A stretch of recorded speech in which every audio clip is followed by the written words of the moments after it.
What's up, everybody? Trevor Sikkema here, welcoming you into a very special edition of Mock the Mock this week. I teased it a little bit on last week's show, but this week we're mocking my very own mock draft. That's right. When I put on a mock draft, I'm not exempt from the Mock the Mock show. We got to put my picks on blast too. If you haven't seen it, you can see it over at thedraftnetwork.com. It's my 4.0 version, but I know a lot of you saw it because y'all were responding and tweeting about it. And I thought, what a better way to mock my own mock draft than to use your guys' tweets to get you in on the show. And we're going to read some of them out loud right now. I've got my phone. I've got them on DMs. I'm going to read it. The first one, and we're going to talk about 2 trade-ups for quarterbacks in this first segment. First one's from Eric P.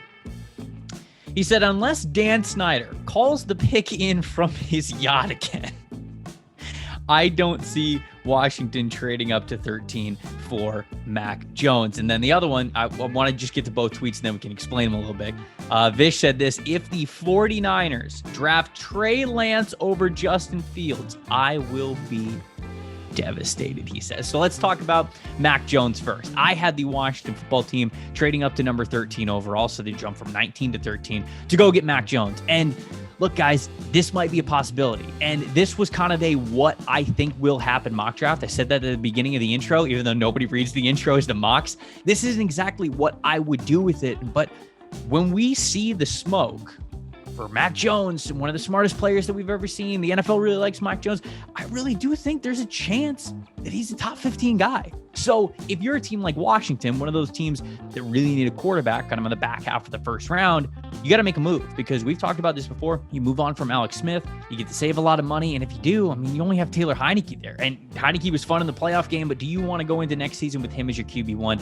I don't think they do. And I think Ron Rivera is going to do what he can to go get a QB. Sure, they're going to try to trade higher to get one of the big 4 guys, but if they can't, I think they're going to go get Mac Jones, especially if it doesn't take them too much to go do it. So that's why I had that move being made. And then as for the 49ers, everybody wanted to know, hey, why trade up from 12 to 3 and select Trey Lance over Justin Fields? It's not necessarily that I have Lance over Fields. I don't, but I think that gap is closer than people think. And I really do believe that there are some teams in the NFL that are going to have Trey Lance above Justin Fields. That was the reasoning for me doing this, is I wanted to kind of show people that, hey, we have for so long now with the mock drafts team, it's Trevor Lawrence, it's Zach Wilson, then it's Justin Fields and Trey Lance in that order. They're going somewhere in the top 12, but it's always been in that order. It might not be. That might not be what happens. And when you look at a guy who made a lot of really great decisions with a lot of really great tools at North Dakota State, I feel like Kyle Shanahan can do a lot with him. He can do a lot with Justin Fields too, but this might be closer than we think for that QB3 spot.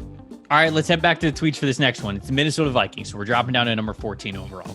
Josh Mentz said, hard pass on Rousseau. That's Gregor Rousseau. And there were a couple other tweets as well that we were talking about, hey, Minnesota fans weren't really in on Gregor Rousseau being the pick at 14.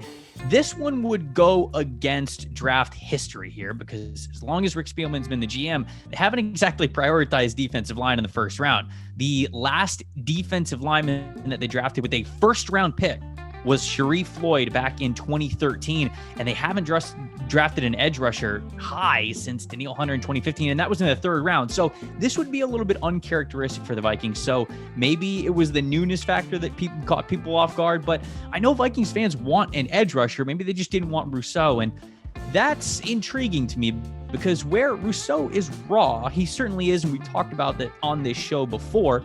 Plays a lot of different positions. The Vikings have needs at edge and with an interior defensive lineman too. Rousseau gives you the ability to address both of those needs. You can play him inside and out. He showed that in his Miami tape. I know he was kind of a one-year wonder just because he blew up and then he opted out. So here he is in the NFL draft cycle. But man, he's so good. And when you look at his timeline, he's a skinny recruit coming in. First year that he's at Miami, it's all about building out the frame, getting the muscle, being in the strength and conditioning program, not really getting a lot of playing time. And then that second year when he really hit the field as a starter, they used him in all different areas. They used him as a nose tackle, as a 3-technique defensive tackle, as a 5-tech edge, as a wide 9 player. They used him all over the place. Of course, he's going to look raw. He hasn't had a lot of experience there.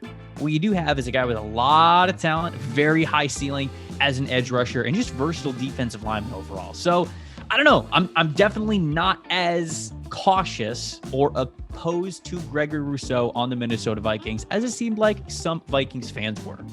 All right, this last one's a doozy. You know exactly what pick I'm going to. If you saw my mock draft, or you read my mentions at all, you know exactly what pick this is.